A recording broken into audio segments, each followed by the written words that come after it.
৭৫ বছরের বৃদ্ধ। এসআইআর আবহে হঠাৎ খোঁজ মিলল তৃতীয় সন্তানের। সম্পত্তির ভাগ দিতে হবে না তো, চিন্তায় পরিবারের বাকি সদস্যরা। ৭৫ বছর বয়সী বৃদ্ধের তৃতীয় সন্তানের খোঁজ। এতদিনে 2 ছেলের বিয়ে হয়ে গিয়েছে, তাদেরও সন্তান আছে। এসবের মধ্যে এসআইআর আবহে বাবার আরেক সন্তানের খোঁজ। ইতিমধ্যেই বাড়িতে এসে পৌঁছেছে সেই তৃতীয় ব্যক্তির এসআইআরের ফর্ম। ছেলেরা জানতেন এতদিন বাবার সম্পত্তি 2 ভাগে ভাগ হবে 2 ভাইয়ের মধ্যে। এতদিন পর হঠাৎ একই ঝামেলা। আরেক ভাই কোথা থেকে উদয় হলো? তাহলে কি তাকেও ভাগ দিতে হবে সম্পত্তির? ঘটনাটি ঘটেছে নদিয়া জেলার শান্তিপুর এলাকায়। আমরা এতদিন জেনে এসেছি ওনার 2 ছেলে, এবার ভুতুরে ভাবে আরেক ছেলে চলে এসছে, সেটা তো মানা যায় না কারোর। এসআইআর এর মাধ্যমে এটা জানা গেছে। আমরা চাই যে নির্বাচন কমিশনার এটা তদন্ত করে এই নামটা যাতে কাটে। ভবিষ্যতে ওনার বাবা যদি না থাকে, এসে সম্পত্তি দাবি করে, তখন তো ছেলেদের মধ্যে বিভ্রান্তি সৃষ্টি হবে। যে নামটা দেখছি প্রশান্ত বলে একটা নাম, এই নামে কি আদৌ এখানে কেউ থাকে? না, এই গ্রামে কেউ থাকে না শুনেছি, তাই এখানে থাকবে কি? তাহলে এই চুরিটা কোত্থেকে হলো বলে মনে করছেন? এবার সেটা আমরা তো জানি না, এবার এসআইআর হয়েছে দেখে আমরা বুঝতে পারছি।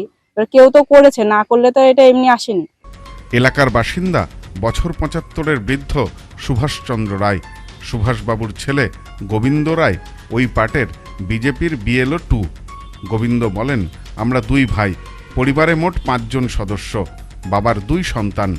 এখন আরেকজনের নাম অঞ্জলি সিল্ক, শিমুলতলার মোড়, বনগাঁ, এখন এক নতুন রূপে নতুন সাজে এসেছে।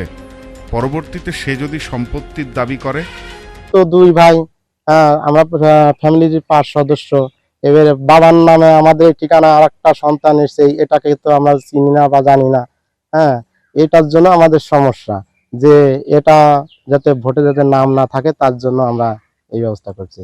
এর জন্যই আমার বাড়িতেই এইরকম ইনফরমেশন পেপার এসছে, জানতে পেরেছি তার জন্য, না হলে আমি জানতেই পারতাম না।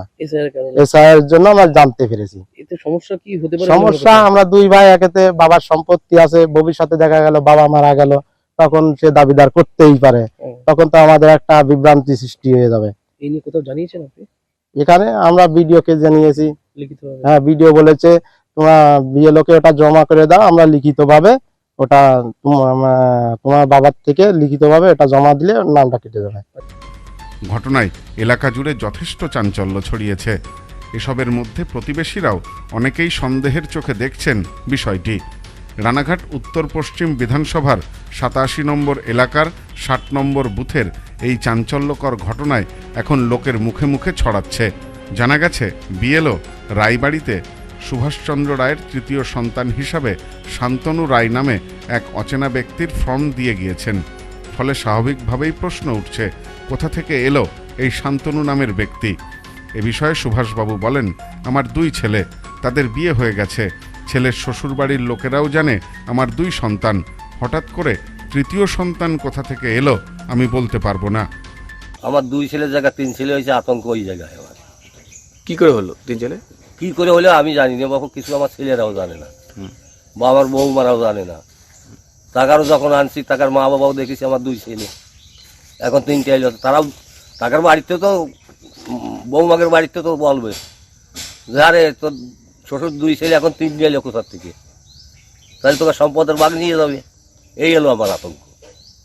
বিষয়টি নিয়ে এলাকায় রাজনৈতিকভাবেও চাঞ্চল্য ছড়িয়েছে। তবে সরকারিভাবে দাবি করা হয়েছে, যদি ভুল করে ফর্ম দিয়ে থাকে সেটি ফাঁকাই জমা পড়বে। এ নিয়ে দুশ্চিন্তার কিছু নেই, আসল ব্যক্তির কাছে সেই ফর্ম পৌঁছে দেওয়া হবে।